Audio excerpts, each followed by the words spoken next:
Abuse സഹിക്കുന്ന സ്ത്രീകളോട് നിങ്ങൾ trauma ബോണ്ടിങ്ങിൽ ആണെന്നുള്ള സത്യം മനസ്സിലാക്കുക. നിങ്ങൾക്ക് അവരോട് പ്രണയമോ സ്നേഹമോ അല്ല.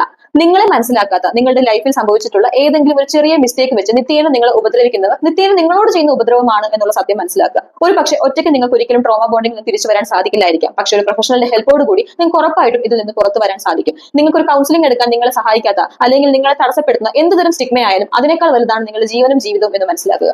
അബ്യൂസ് സഹിക്കുന്ന വ്യക്തികളുടെ സുഹൃത്തുക്കൾ മിക്കപ്പോഴും വന്ന് പറയുന്നത് കേട്ടിട്ടുണ്ട്, ഞങ്ങൾക്ക് ഇതെല്ലാം അറിയാമായിരുന്നു, അല്ലെങ്കിൽ അവനോ അവളോ ഇത് ഞങ്ങളോട് പറയാറുണ്ടായിരുന്നു എന്നുള്ളത്. ഞങ്ങൾക്ക് മനസ്സിലാകും നിങ്ങളോട് എനിക്ക് പറയാനുള്ളത്, നിങ്ങൾക്ക് അവരുടെ ലൈഫിൽ ഇടപെടുന്നതിന് ഒരു പരിമിതി ഉണ്ട് എന്നുള്ളത് ശരിയാണ്. പക്ഷെ നിങ്ങളുടെ ഉപദേശങ്ങൾ അവരെ ഒരിക്കലും ഹെൽപ്പ് ചെയ്യില്ല. മറിച്ച് നിങ്ങൾ മനസ്സിലാക്കേണ്ടത് അവർ കടന്നു പോകുന്നത് കൃത്യമായ ട്രോമ ബോണ്ടിങ്ങിലൂടെയോ PTSD-യിലൂടെയോ ഡിപ്രഷൻ പോലുള്ള സിംറ്റംസിലൂടെയോ ഒക്കെ ആയിരിക്കും. അവിടെ നിങ്ങൾ അവരെ സഹായിക്കേണ്ടത് അവർ കൃത്യമായ പ്രൊഫഷണൽ ഹെൽപ്പ് എടുക്കാനുള്ള സഹായം കൊടുക്കുക എന്നുള്ളതാണ്. അവർക്ക് അതിനെപ്പറ്റി അറിയില്ല എങ്കിൽ അതിനുള്ള അവസരങ്ങൾ അവർക്ക് ഉണ്ടാക്കി കൊടുക്കുക. അവർക്ക് സ്റ്റിഗ്മയാണെങ്കിൽ ആ സ്റ്റിഗ്മ മാറാനുള്ള സഹായം ചെയ്തു കൊടുക്കുക. പിന്നെ നിർബന്ധമായും നമുക്ക് വേണ്ടത് അലേൺഡ് ഹെൽപ്ലെസ്നെസ് മാറാൻ വേണ്ടിയിട്ട് അവർക്ക് ഒരു സോഷ്യൽ സപ്പോർട്ട് കൊടുക്കുക എന്നുള്ളതാണ്. അതിന് നിങ്ങളെ കൊണ്ട് സാധിക്കും. എന്ത് പ്രശ്നമുണ്ടെങ്കിലും എന്നെയോ നിനക്ക് വിളിക്കാം എന്നുള്ളൊരു ധൈര്യം അവർക്ക് കൊടുക്കുക.